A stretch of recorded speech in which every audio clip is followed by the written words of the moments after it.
कैसे हैं आप लोग। स्वागत है आपका इस वीडियो में। और इस वीडियो में हम पढ़ रहे हैं क्लास 9th का हिस्ट्री का चैप्टर नंबर 3, जिसका नाम है Nazism and rise of Hitler. और ये वीडियो इस सीरीज़ का पार्ट 8 है। इसके पहले 7 वीडियोस किए हैं मैंने इस वीडियो पर। अगर आपने वो वीडियोस नहीं देखे हैं तो आप नीचे डिस्क्रिप्शन में लिंक दिया हुआ है प्लेलिस्ट का, जिसमें जाकर आप सारे वीडियोस को देख सकते हैं।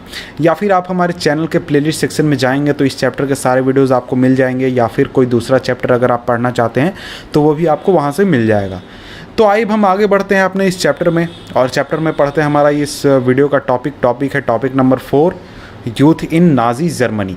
यानी जो नाजी जर्मनी थी, यानी जो नाजिज्म आइडियोलॉजी आने के बाद जो जर्मनी थी उसमें यूथ की क्या स्थिति थी, और नाजी जर्मनी से यानी नाजिज्म से यूथ जो है थे, जवान लड़के जो थे वो किस तरह से जुड़ रहे थे। तो देखिए, Hitler was fanatically interested in the youth of the country. He felt that a strong Nazi society could be established only by teaching children Nazi ideology. This required a control over the child both inside and outside school. तो देखिए, Hitler जो था उसका जुनून के हद तक जो लड़के थे यानी यूथ जो थे उनमें इंटरेस्ट था।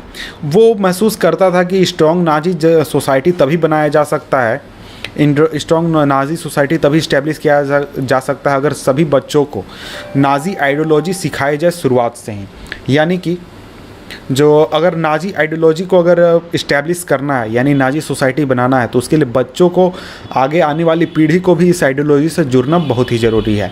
और इसके लिए वो चाहता था कि जो चाइल्ड हैं यानी जितने चिल्ड्रंस हैं उनके ऊपर कंट्रोल रखा जाए, स्कूल के अंदर भी और स्कूल के बाहर भी, यानी कि inside school and outside school.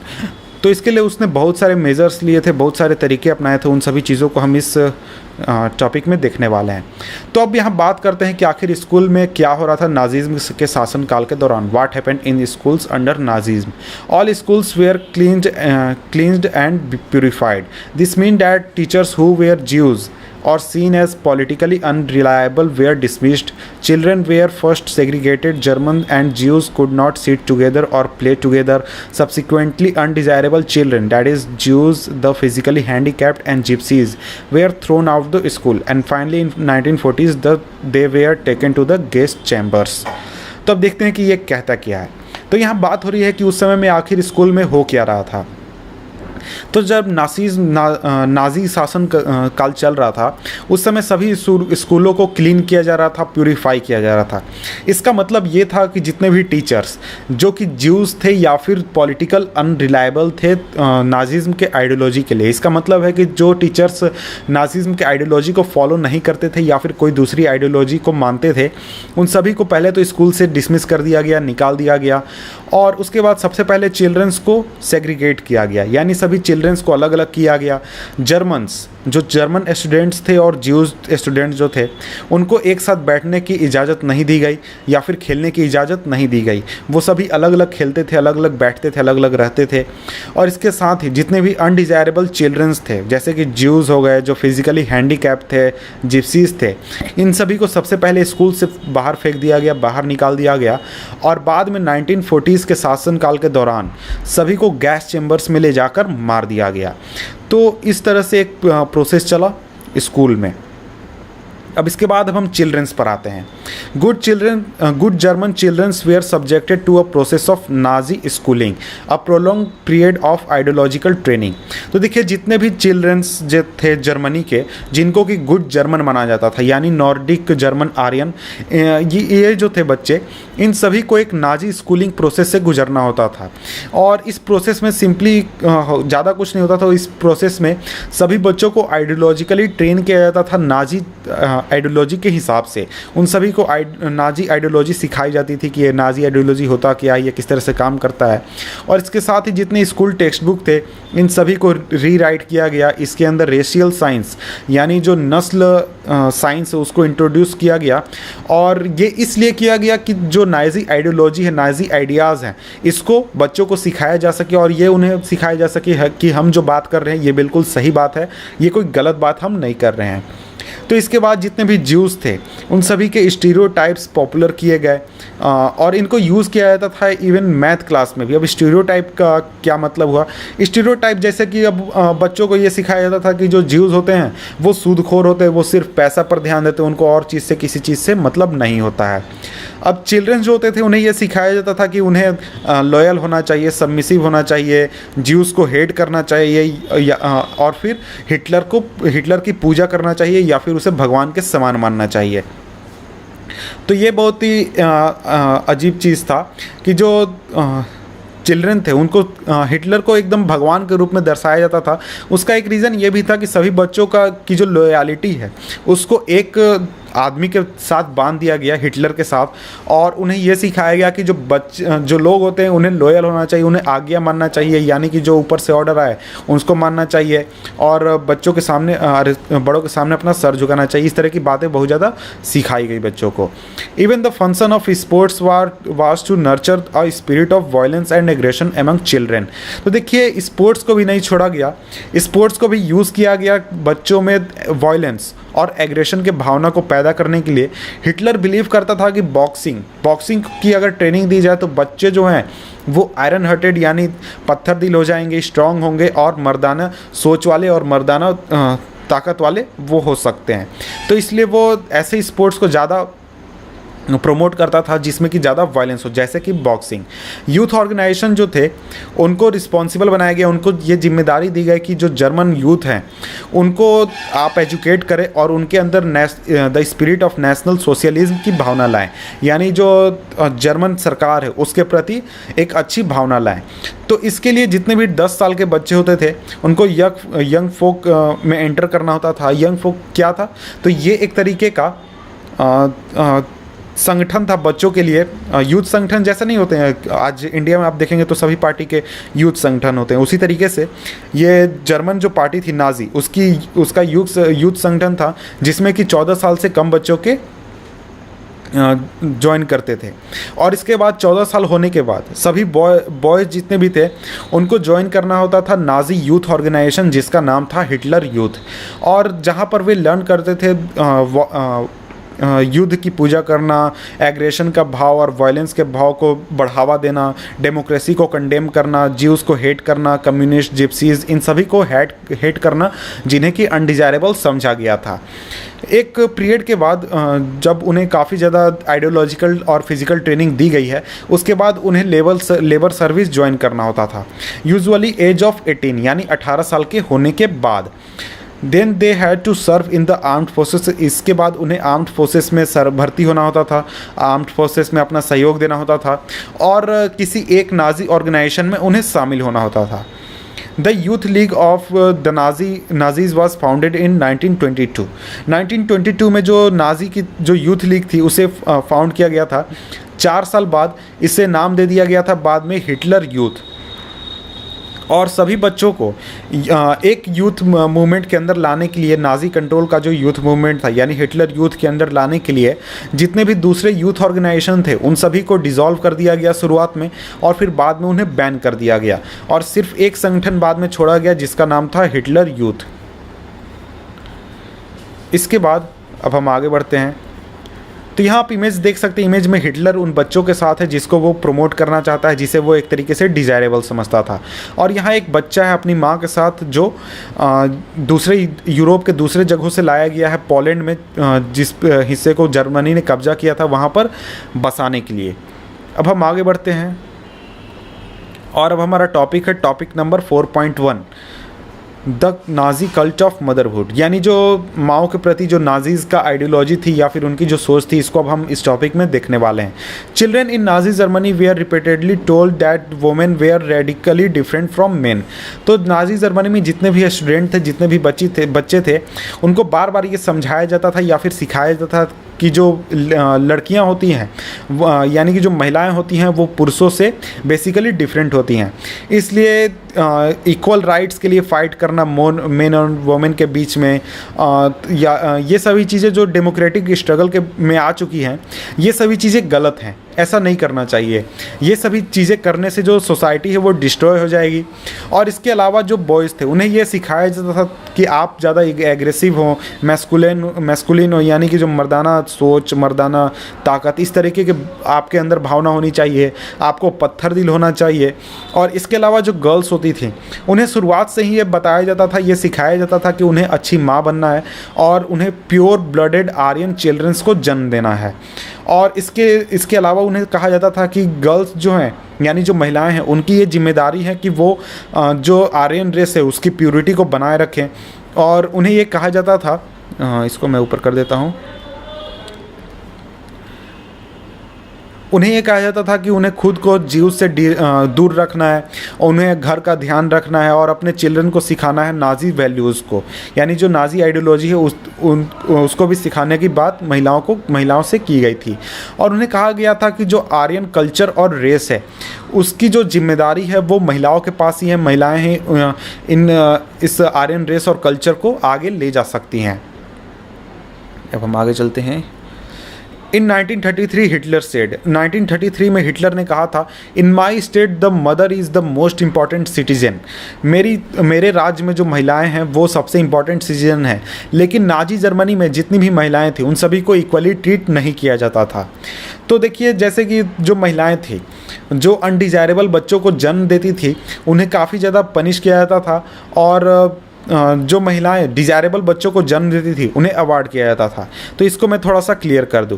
वैसे कोई अगर नाजी महिला भी है, इसका मतलब कोई जर्मन महिला है, नॉर्डिक आर्यन जर्मन महिला है, अगर उसका कोई बच्चा जन्म लेता है, अगर वो देखने में नॉर्डिक जर्मन आर्यन की तरह नहीं दिखता है तो उस महिला को पनिश किया जाएगा।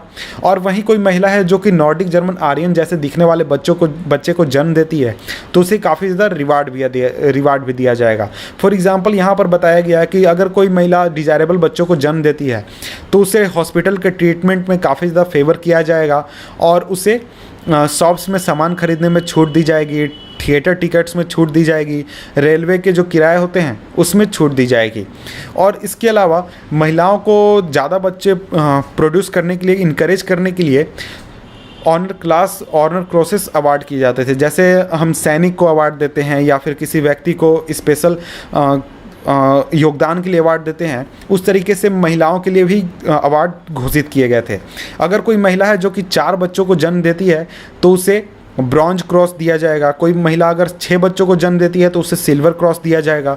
और कोई महिला 8 या फिर उससे ज़्यादा बच्चों को जन्म देती है तो उसे गोल्ड क्रॉस दिया जाएगा। लेकिन यहाँ पर एक बात है कि ये सभी बच्चे जो हैं ये नॉर्डिक आर्यन जैसे ही दिखने चाहिए। अगर वो इस तरीके के नहीं दिखेंगे तो ये अवार्ड फिर प्रॉब्लमेटिक बन सकता है। All Aryan women who deviated from the prescribed code of conduct were publicly condemned and severely punished। जितनी भी आर्यन महिलाएं थी, यानी जो जर्मन महिलाएं थी जो इस पूरे प्रिस्क्राइब्ड कोड से डेविएट होती थी, उन सभी को पब्लिकली कंडेम किया जाता था और काफ़ी बुरी तरह से उन्हें पनिश भी किया जाता था। Those who maintained contact with Jews, Poles, Russians were paraded through the towns with shaved heads, blackened face and placard hanging around their necks announcing I have sullied the honor of the nation। तो जो भी महिलाएं juice के साथ contact रखती थी या फिर पोल्स या फिर रशियंस के साथ कांटेक्ट रखती थी, उन्हें पूरे शहर में घुमाया जाता था। उनके बाल को छीलकर, उनके चेहरे पर कालिख पोतकर और उनके गले में ये तख्ता लटका दिया जाता था कि मैंने अपने राष्ट्र के ऑनर को धूमिल किया है। ये तख्ता लटका कर उन्हें पूरे शहर में घुमाया जाता था और इस तरीके से उन्हें पनिश किया जाता था। और इसके अलावा उन सभी को जेल में भी डाल दिया जाता था और उनके जो सिविल राइट्स हैं उन सभी को छीन लिया जाता था और उन्हें उनके परिवार और फैमिली से भी अलग कर दिया जाता था, क्रिमिनल आरोप लगाकर उनके ऊपर। अब हम पढ़ते हैं नेक्स्ट टॉपिक है 4.2 द आर्ट ऑफ प्रोपेगेंडा, यानी किस तरीके से वो प्रचार करते थे। जो जर्मन नाजी पार्टी थी, जर्मन नाजी सरकार थी, वो किस तरीके से प्रचार करती थी। The Nazi regime used language and media with care and often to great effect. जो नाजी रेजिम थी वो लैंग्वेज को और मीडिया को काफ़ी ध्यान से यूज़ करती थी और काफ़ी प्रभावी रूप से भी यूज़ करती थी। The term they coin to describe their various practices are not only deceptive, they are chilling.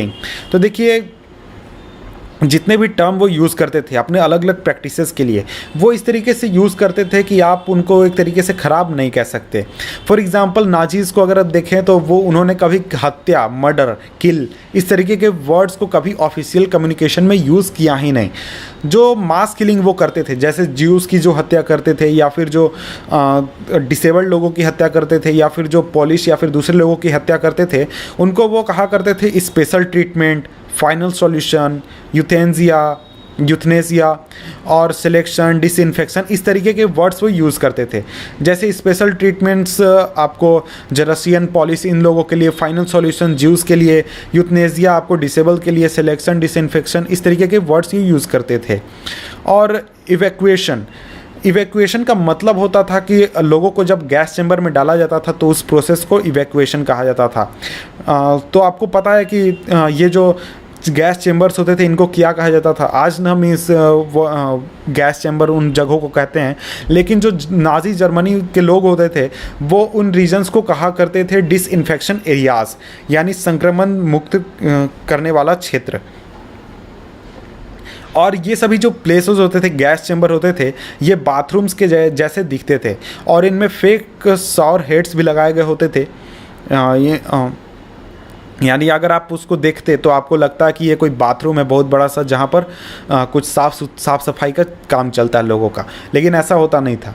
Media was carefully use to win support for regime and popularise its world view. Media को काफ़ी ध्यान से use किया जाता था ताकि जो सरकार है उसके प्रति लोगों के सपोर्ट को बनाए रखा जा सके और उसके वर्ल्ड व्यू को पॉपुलराइज किया जा सके। Nazi ideas were spread through visual images, films, radio, poster, catchy slogan and leaflet. जो नाजी आइडियाज़ थे उसको स्प्रेड करने के लिए इमेजेस का यूज़ किया गया, films, radio, poster, catchy slogans, leaflets, इस तरीके के यूज़ किए गए। In posters groups identified as the enemy of the German were stereotypes mocked, abused, described as evil. तो जितने भी आपके पोस्टर्स होते थे उनमें वैसे ग्रुप्स जिन्हें कि जर्मन्स का एनिमी घोषित किया गया था उनको स्टीरियोटाइप के रूप में दिखाया गया था। उन्हें काफ़ी गालियां दी जाती थी, उनके खिलाफ काफ़ी अपशब्द कहे जाते थे और उन्हें शैतान के रूप में दिखाया जाता था। सोशलिस्ट और जो लिबरल्स आइडियोलॉजी रखने वाले लोग थे उन्हें कमज़ोर के रूप में या फिर पथभ्रष्ट, यानी कि वो अपने रास्ते से भटक चुके हैं, इस तरीके से दिखाया जाता था। और उन्हें इस फॉरेन एजेंट्स के रूप में कहकर उन्हें पुकारा जाता था और उन्हें इस तरीके से प्रताड़ित किया जाता था। इसके अलावा बहुत सारे प्रोपेगेंडा फिल्म्स भी बनाए गए थे ताकि जो ज्यूज़ हैं उनके प्रति हेटर्ड की भावना बनाई जा सके। इसमें से जो जब से सबसे फेमस फिल्म थी, फेमस हम नहीं कह सकते, इनफेमस, क्योंकि एक तरीके से निगेटिव रूप में यह फेमस है। इस फिल्म का नाम था द इटर्नल ज्यू। तो इसके अलावा जो ज्यूज़ थे उनको स्टीरियोटाइप के रूप में दिखाया जाता था और उन्हें चिन्हित एक तरीके से किया जाता था। अब मैं आगे कर देता हूँ। दे वेयर शोन, आगे बढ़ते हैं हम। They were shown with flowing beard and wearing kaffans, whereas in reality it was difficult to distinguish German Jews by their outward appearance because they were a highly assimilated community. तो देखिए जो Jews थे उनको ऐसा दिखाया जाता था कि जो ज्यूज़ हैं वो बहुत ही बड़े बड़े दाढ़ी रखते हैं और वो चोगा पहनते हैं, लेकिन रियलिटी में जब आप जर्मनी में जाते तो वहाँ पर एक जर्मन ज्यू और एक नॉर्मल जर्मन जो था उसके बीच में डिफरेंस करना बहुत ही मुश्किल था, क्योंकि वो दोनों कम्युनिटी आपस में काफ़ी ज़्यादा घुल मिल चुके थे और वो काफ़ी एक साथ रह रहे थे। और they were refer to as vermins, rats, pest, उन्हें कीड़े मकोड़े, चूहे इस तरीके से कहा जाता था और उनके मूवमेंट को कंपेयर किया जाता था रोडेंट से, यानी कीड़ों से कंपेयर किया जाता था। जो नाजिज्म थी उसने लोगों के माइंड के ऊपर काम किया था और उनके इमोशन को उसने काफ़ी ज़्यादा चेंज किया था और उनके मन में काफ़ी ज़्यादा हेटर्ड की भावना पैदा की थी और एंगर की भावना पैदा की थी उन लोगों के खिलाफ जिन्हें कि अनडिजायरेबल कहा गया था। The Nazis made equal efforts to appeal to all the different sections of the population. They sought to win their support by suggesting that Nazis alone could solve all their problems.